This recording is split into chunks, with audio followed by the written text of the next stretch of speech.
Yo, what's up, Genshin YouTube? This is Bench Gamer here. So recently, leaks for Sumeru have started coming out, and like Inazuma, some of the earliest leaks are for the characters, which would be seem to be pretty obvious because I bet Hoyo actually designs and starts making characters before they even get to the regions. Because the characters are actually what makes them money, so I bet they work really hard and really early on to make the characters look as attractive as possible. We already know about 8 or 9 of the names for Sumeru's playable characters, and we have some general information on what the first few ones are going to look like. Now, part of this discussion around that, besides the usual does this character fulfill my fetish, is what their skin color is going to look like, or their skin tones to be exact, whichever you prefer. I don't think it's inaccurate to say that Genshin and the anime and manga genre don't really have the greatest variety of characters when it comes to anything that isn't light skin tones, beige, or white with a tinge of pink or peach, which describes, I would say, about 95% of Genshin's characters. Currently, the only playable characters that does not fit that description are Xingyin and Kaya, who some people would describe as brown, darker skin, or just very tanned. So the conversation about skin tones in Genshin or the anime industry in general is not really a new one. It's not a secret that there are very few dark skinned characters, and usually when there are any, they tend to be kind of inconsequential, marginal, irrelevant. You can use your choice of words, but that's how I describe it. Most of the time, people just ignore it because, well, what can they do? But with the soon to be released Sumeru, the conversation about skin color is kind of coming back again for a few reasons. One is that, as stated before, there are very few characters in Genshin that have dark skin. Two is that, unlike many other anime games, Genshin actually does have one or two darker skinned characters, those being Kai and Xingyin. So people have a bit more hope that there will be more characters with similar skin tones in the future. And three, unlike many other anime games and stories, Sumeru is set in a region that is based on like the real world equivalent of what people assume to be where darker skinned people live. I don't know if that's offensive, but that's basically at the core of it. So the assumption is that since we're going to a region set roughly in Central Asia, the Middle East, India, Southeast Asia, we already have dark skinned characters too. So it goes without saying that some people would expect that we would be getting more characters that have different skin tones than right now 95% of the current playable roster, right? You would think so, but all the evidence we currently have about Sumeru does not seem to be pointing that way. The leaks of the appearances for like 3 or 4 of the playable characters we're going to get in Sumeru basically say that aside from one who is kind of tan leaning, whatever that means, they're all going to have the same skin tone as the current majority of Genshin's roster. And in addition to that, none of the NPCs from Sumeru, if you've noticed, as of now, have showed any different skin tones compared to the other NPCs. This isn't to say that we won't be getting any playable characters from Sumeru who have darker skin like Xingyin or Kaya. After all, none of the Mondstadt or Liu NPCs also have similar colors to Kaya or Xingyin. But as of this moment, we still have to like base our judgment on something, right? So it doesn't seem like those skin tones will be the norm for Sumeru. Basically, what I'm saying is that I wouldn't expect anything different than what we're already getting right now in terms of character skin color. Maybe we will get 1 or 2 darker skin characters, but nothing shown in the game so far guarantees that. On the other hand, from a lore standpoint, there is nothing to prevent playable characters from having brown or dark skin in Genshin. As I've already mentioned, Kaya and Xian do already exist, and so far nobody in the game seems to give a shit about their skin. There is also another dark skinned character in the official manga who actually is from Sumeru, and nobody seems to care in the story either, so I don't know. However, there are arguments that these characters are not portrayed like in the most favorable light. Kaya used to be described as exotic in his lore blurb, but that seems to have changed because that was a mistranslation, which is kind of common in Genshin.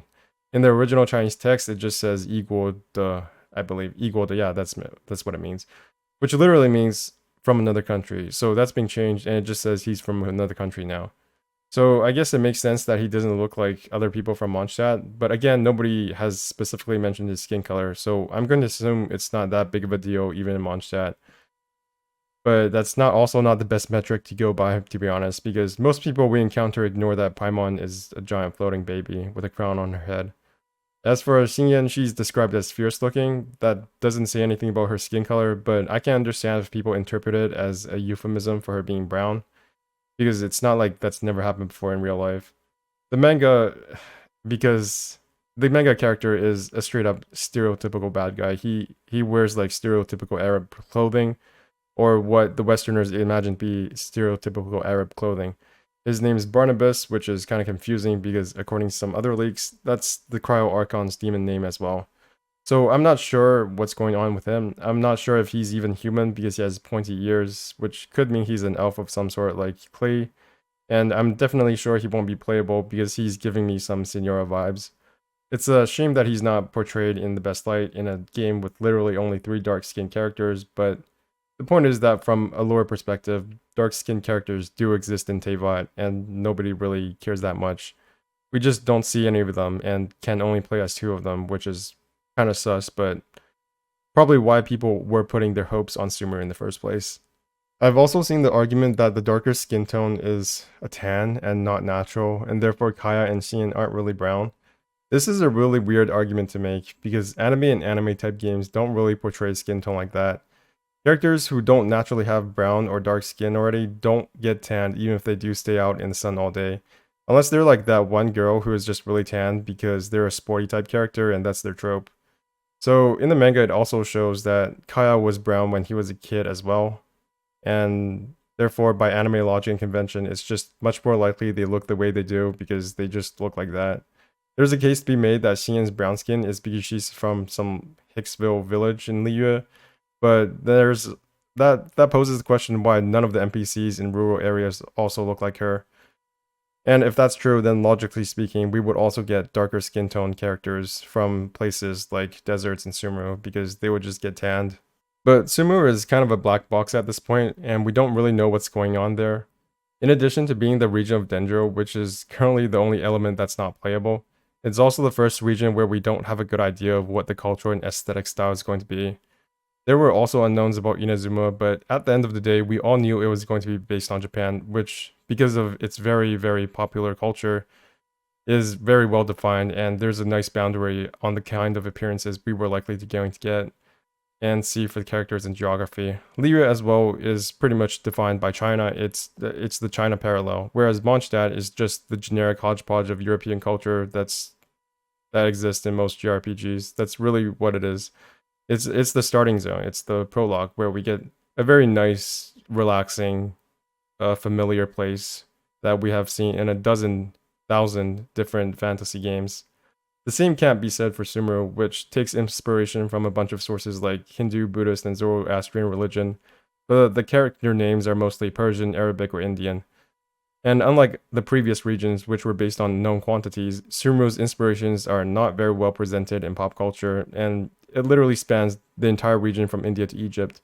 There's also a leak that says Southeast Asian culture will also play a role somehow. So at this point, I don't think it's too far-fetched to say that Sumeru is basically the entire Eurasian continent that's not China or Europe. This is why I kind of find it frustrating when people say that not all Middle Easterners or Indians are brown. Most of the time in response to people requesting characters with different skin tones. Like, I get it, that's a perfectly valid statement when Middle Easterners and Indians are so stereotyped in the West, but if we're using real life people as a baseline for how characters in Genshin should look, then logically speaking, none of the characters will look as they do because it's an anime style or JRPG. It takes inspiration from real life, but it's not real life. Characters have all sorts of impossible color combinations like pink or purple hair, and yellow eyes with diamond or flower-shaped pupils. And I think the game is better for it, to be honest. I don't play this game because the characters look like real-life people. If it did, I probably wouldn't play it. I like it when there are different combinations of colors for hair and eyes, some of which are pretty much impossible in real life unless you dye your hair. But I think skin ideally should be treated the same as well, and I don't get why it isn't.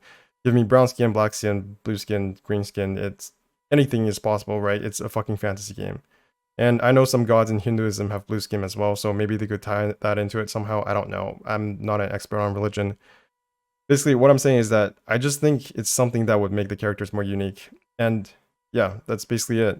Whenever people talk about skin color, especially in places like Reddit, where the majority of people are American, everyone just kind of devolves into this race paradigm of black and white. But I'm not black, white, or American, and I still want different skin colors just for aesthetic purposes.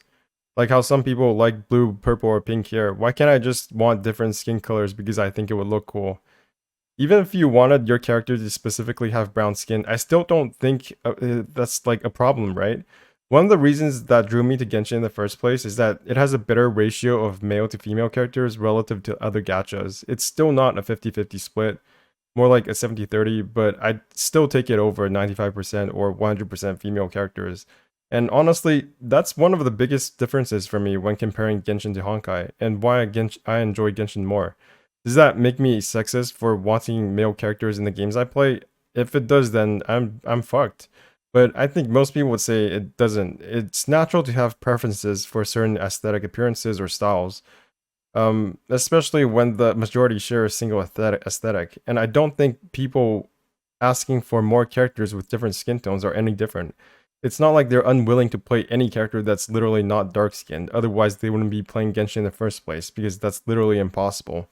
And even if we are basing skin color on real life appearances, I think that would still justify more skin tone variation, because not even all white people look as pale as the characters in Genshin.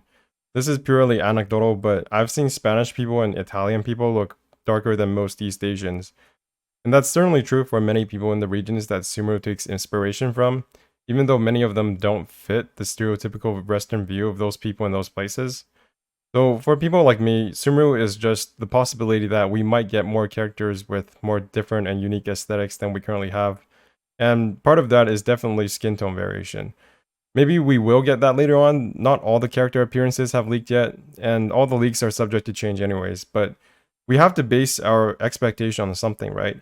And judging purely from what we know about the Sumeru NPCs, the leaks, and the manga, I wouldn't get too hyped for different skin tones if that's what you're looking forward to. At the same time, I do hold out a bit of hope. I've seen it said somewhere that in some places that Hoyoverse or China hates brown or dark skinned people, but honestly, I think that's kind of whack, because you would have to expect then that they hate Kaya and Xingyin, right? But actually, Xingyin probably isn't the best choice, because she's literally one of the weakest and clunkiest characters in the game. But aesthetically speaking, she's like A++ tier for me. She's almost S tier. Somebody obviously put a lot of love into designing her, and the same can be said for Kaya, who is literally one of the most lore important characters in the entire game. So I don't if they really hated brown people or dark skinned people, then why would they make one of the most important characters in the game just brown? So I don't believe there's something fundamentally against more varied skin tone variations in characters at Hoyoverse or in the lore. So we'll just have to see. Maybe Sumeru will surprise me, maybe it won't. Time to will tell, I guess. Anyways, this is Bench Gamer signing out.